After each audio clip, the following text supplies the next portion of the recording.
دو بچے۔ شاہی محل کے سامنے ہزاروں آدمی جمع تھے۔ ان کی نگاہیں میں کی بالکنی کی طرف متوجہ تھی۔ چہروں سے غیر معمولی مسرت ظاہر ہو رہی تھی۔ نکارے پر جوب پڑی مجمع میں ہلچل مچ گئی۔ ہر شخص اچانک کر بالکنی کی طرف دیکھنے لگا۔ پھر چوب داروں کی گرجدار آوازیں سنائی دینے لگی۔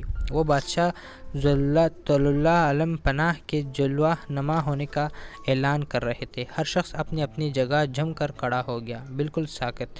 بالکنی کے نصف حصے میں جو پردہ پڑا ہوا تھا اسے حرکت ہوئی۔ پھر دو چوبیدار آگے بڑھے، انہوں نے پردہ اٹھایا۔ بادشاہ سلامت زندہ باد کے نعرے بلند ہوئے۔ بادشاہ سلامت مسکراتے ہوئے آگے بڑھے۔ بالکنی کے اوپر آ کر انہوں نے مسکراتے ہوئے عوام کے اس ہجوم پر نظر ڈالی۔ پھر ہاتھ کے اشارے سے سب کو خاموش رہنے کا اشارہ کیا۔ سب لوگ اپنی اپنی جگہ ساکت و جامد حالت میں کھڑے ہو گئے۔ بادشاہ سلامت مجمع سے مخاطب تھے۔ میرے عزیز رعایا، دلہیت کی پیدائش کے مبارک موقع پر میں آپ کو اور اس خوش نصیب ملک کو مبارکباد پیش کرتا ہوں۔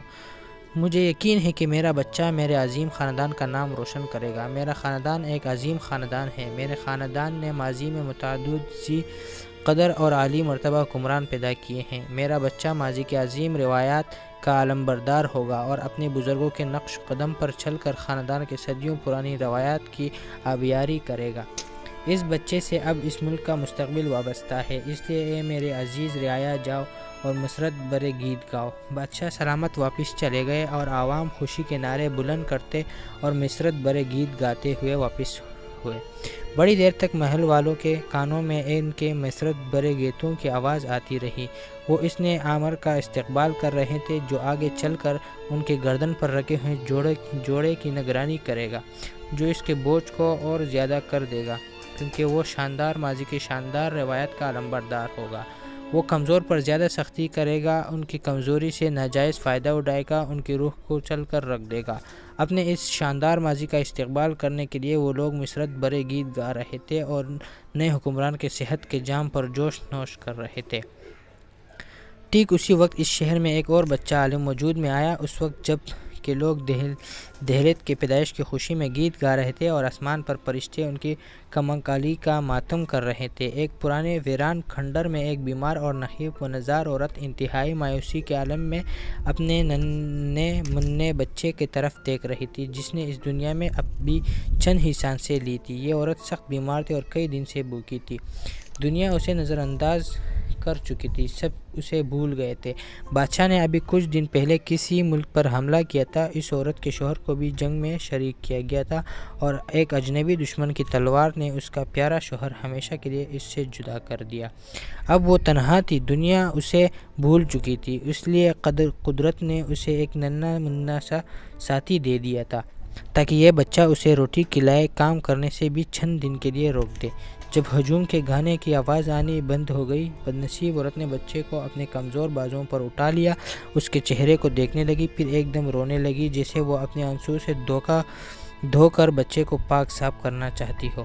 پھر بھوک کی وجہ سے مردہ آواز میں وہ بچے سے مخاطب ہوئی۔ تو اپنا آسمانی گھر چھوڑ کر میری بدنصیبی میں شریک ہونے کے لیے کیوں آ گیا؟ تو نے مقدس ماحول کو ترک کر دیا، تو فرشتوں کا ساتھ چھوڑ کر انسانوں کی ایک مصیبت زدہ زمین پر کیوں آ گیا؟ اس زمین پر جہاں تکلیف ہے، مصیبت ہے، درد ہے، ظلم ہے، جہاں کوئی کسی پر رحم نہیں کرتا، جہاں سب لوگ خود غرض اور بے رحم ہیں، میں آنسوؤں کے سوا تجھے کچھ نہیں دے سکتی۔ کیا دودھ کے بجائے آنسوؤں سے تیری پرورش ہو سکے گی؟ میرے پاس تجھے پہنانے کے لیے کپڑے نہیں، کیا میرے ننگے اور سردی سے ٹھٹرتے ہوئے بازو تجھے گرمی سے بچا سکیں گے؟ ننھے ننھے جانو دن بھر میدانوں میں چڑھتے ہیں اور رات کو اپنے تھان پر مزے کی نیند سو جاتے ہیں۔ ننھی ننھی چڑیاں دن بھر دانے جگتی ہے اور رات کو درختوں کی شاخوں میں اطمینان سے بسیرا لیتی ہے، لیکن میرے لال، میرے جگر کے ٹکڑے، بتا میرے پاس تیرے لیے کیا ہے اس ننگے، سردی سے ٹڑتے ہوئے بیمار اور کمزور جسم کے سوا؟ پھر اچانک اس نے اپنے بچے کو اپنے خشک اور پچکے ہوئے سینے سے چمٹا لیا اور اس طرح بیچنے لگی جیسے کہ وہ اپنے اور اس کے جسم کو بالکل اس طرح ایک کر دینا چاہتی ہو جس طرح وہ آپ سے تھوڑی دیر پہلے تھے۔ پھر اس نے اپنی بخار سے جلتی ہوئی آنکھیں کھولی، آسمان کی طرف دیکھا اور بڑبڑائی، میرے مالک، میرے بدنصیب ملک پر رحم کرو۔